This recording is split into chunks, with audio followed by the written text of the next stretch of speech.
Hi guys, it's a very, very warm welcome back to Alpha Omega Occasionally.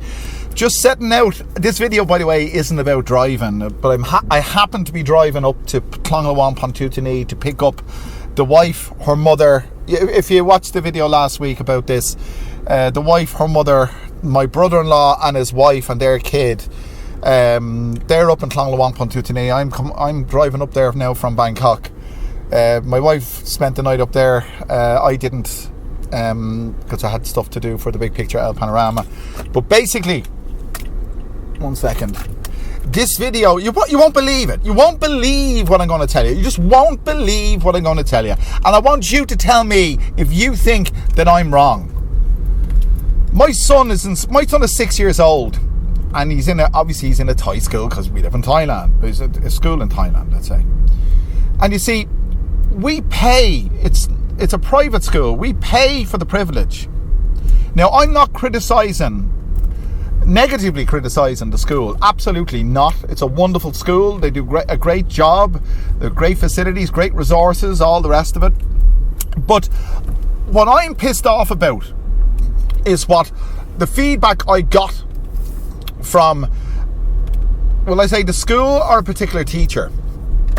Let's just say the school. And here's the deal. Apparently, my 6-year-old son, Harry, is displaying a lack of understanding when it comes to reading and writing in English. Now, that's not what she said, because my wife, they never tell me anything. I'm the parent. They always talk to the Thai parent, even though it's a bilingual school. Hang on. But they don't afford me the courtesy to tell me. So my wife gives it to me, you see. So basically, it's come back to me that my son is showing a lack of understanding, let's say, of English and writing. In other words, he can't read properly and he can't write properly to the standard that would be expected as a 6-year-old, okay? And my spouse, my wonderful wife, who is a wonderful person, has got it into her head, or in other words, the teacher had said to her that isn't your husband a native English speaker? This is what I've been told that the teacher said. Isn't your husband a native English speaker? And blah, blah, blah. And why doesn't he do it? Why doesn't he teach your son how to read and write? So my good wife has come back to me, and we've had a very numerous heated discussions. Oh fuck! And we've had numerous heated discussions on this subject. And apparently, it's my responsibility. I'll say that again. It's my responsibility. The onus of responsibility has fallen upon me to teach my son how to read and write in English. That's the truth. So the thing that is pissing me off is the teacher has come back and given feedback to the parents, in this case the parent, her, and then I get it third hand, to say that his inability to read and write to the standard that he should be or should have. But you see, what's going on here? What the hell are we sending them to school for? Imagine it, you're paying someone to do a job, and they come back to you and say, I haven't completed the job, you'll still have to pay me, and in the meantime, you'll have to finish the job. That's what it is. It's absolute baloney. I have now been given the task, and believe me, it's kind of almost like an ultimatum. Hang on a second. I've been given the task of ensuring that my son's level or standard of reading and writing improves. But I want to go to that school, find the teacher who said that, and ask them, what the hell did they think they're doing?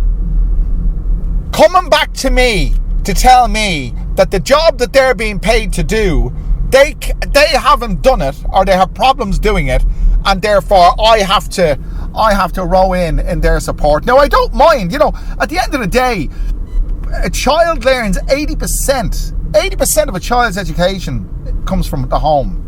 Because, look, it's obvious. You and I and everybody else were fluent in our native language before we went to school because we were living with our parents and they spoke that language. So therefore, we learn 80%. 80% of our education comes from home. But it's not academic necessarily. It's life education. But the academic side, we entrust that to educational institutions, i.e. schools. But then when those educational institutions tell you that it's not only your responsibility to educate your children, your sons and daughters in every aspect of life, which we do obviously, but it's not only that, but you also have the responsibility, or the onus of responsibility falls upon you in the academic sense as well. I mean, tell me, am I wrong? Am I wrong? I mean, do you think that I'm being stupid? I mean, does it sound... It sounds foolish to me. Does it sound foolish to you? I'm not saying that this is something that you would necessarily encounter in Thailand as such. I'm just saying that this is what I have encountered. It just beggars belief. It beggars belief. I just don't understand why. I can't comprehend how. If that was said to me, apparently the teacher said it to my wife. If that had been said to me, I would have turned around straight away and said, "What are you telling me for? Isn't that your job?" But of course, the wife, because she's Thais don't question. They just do. They just don't question. And she just took that, and she has the bit between her teeth now, and that's what I have to do. And that's one of the reasons, by the way, that I didn't stay in Pontootini last night, because the atmosphere wasn't great. But I did have to do a video for the Big Pick, and if I wasn't doing the video for the Big Pick, I would have gone there. But I was glad to get away from the pressure. So every school day, when Harry comes home from school, I have to sit down with him and go through his books. Not his homework now. It's not necessarily the homework as well, but the amount of homework they get as 6-year-olds, Jesus. But not only go through the homework, but I have to put time aside to teach him how to read and write. It beggars belief, it really does. So I'm on the way to Pontootini now to pick up the Outlaws. Hang on. Got to be very, very careful driving in this place. There's a motorcycle to my right blocking my view, so I can't move till he moves or she moves. Okay, we're okay now. Okay, off we go. So I hope you've enjoyed this one, lads. If you have done, or if you have a comment to make on this video, please... Oh, there's a motorcycle accident. There's another one. If only I had the camera on the other side. That's the third one I've seen in the last 10 days. I don't know if I have the right of way here, do I? I can't fucking see if I have the right of way. I'm going. Fuck, okay. Anyway, guys. See, things happen in this town. They really do. Make sure, if you haven't done so already, click that like button, click the share button, click the subscribe button. Do all those wonderful things, and I'll bring you back another wonderful video very soon. Thanks for joining me.